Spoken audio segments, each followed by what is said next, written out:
அதையும் சொல்லிட்டு போனாதான் சரியாகும். எங்க ஊர்லயும் இப்படி ஏழைகளாக இருந்தவங்கலாம் படிச்சு மேல வந்து நடுத்தர வர்க்கத்துக்கு வந்து அதையும் தாண்டி ஓரளவு மேட்டுக்குடியாவே ஆயாச்சு. குறைந்தபட்சம் 2 கார்களாவது இருக்கக்கூடிய வீடுகள் நிறைய ஆயிடுச்சு. நாங்க பண்ண ஒரு பெரிய தப்பு இருக்கு. எங்க அம்மா அப்பா தடம் புரளாத இடங்கள்ல நாங்க தடம் புரண்டுட்டோம். குழந்தைகளுக்கு அன்பு நினைச்சிட்டு செல்லம் கொடுக்க ஆரம்பிச்சிட்டோம். நீங்களும் அதே தான் பண்ணிட்டு இருப்பீங்க. Unfortunately love is different from pampering. நமக்கு அடையாளம் தெரியலங்கிறது மட்டும்தான் சத்தியம்.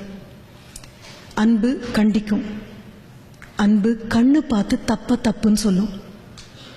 அன்புக்கு கசப்பு தெரியாது, காழ்ப்பு தெரியாது.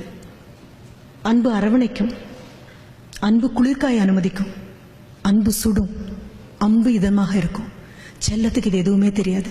செல்லம் பயப்படும், செல்லம் கோழைத்தனமானது. குழந்தைக்கு வேணுமோ வேண்டாமோ கொடுத்துக்கிட்டே இருக்கும். கேட்காததெல்லாம் கொடுக்கும், லஞ்சமாக கொடுக்கும். லஞ்சமாக கொடுக்கறதெல்லாம் அன்புன்னு ஒரு பேரும் பண்ணும்.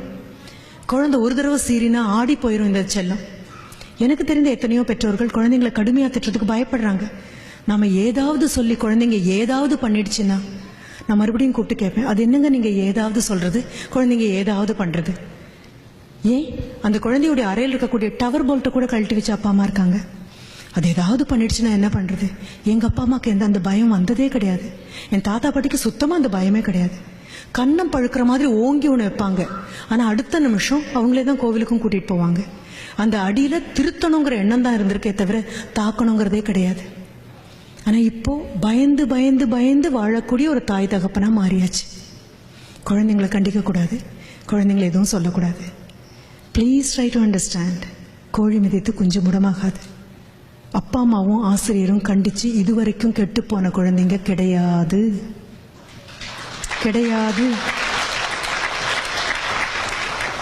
கண்டிப்புக்கும் கடுமைக்கும் வித்தியாசம் தெரியாம போகும்போது வேணா சின்ன சிராய்ப்புகள் ஏற்படலாம். கண்டிப்பு ரொம்ப ஆரோக்கியமானது. அப்படி இருக்கும் பட்சத்தில் அப்பா மகனை கண்டித்தால், உங்க ஊர்லயும் அதெல்லாம் இருக்குன்னு நினைக்கிறேன், எங்க ஊர்ல இன்னும் மிச்சம் இருக்குது. அப்பா மகனை கண்டிச்சா தயவு செஞ்சு அம்மா குறுக்க பாயாம இருங்க. அவ்வளவு. என்ன என் மகனை எதுக்கு திட்டுறீங்கன்னு கேட்காதீங்க. ஒரு 35 வயதான ஆண் 13 வயதான ஒரு ஆணை திருத்தும் போது ஒரே ஒரு எண்ணம் தான் மனசுல இருக்கு. அந்த வழியில புற குழி இருக்கு, பள்ளம் இருக்கு, மேடு இருக்கு, தடுக்கும், ஜாகிரதை. அதுதான். அப்படி ஓடி வந்து அம்மா அப்பா என்ன திட்டுறாரு அப்படின்னா நானே திட்டணும்னு நினைச்சேன், உங்க அப்பாவா திட்டுறாரு வாங்கிக்கோ அப்படின்னு சொல்லுங்க.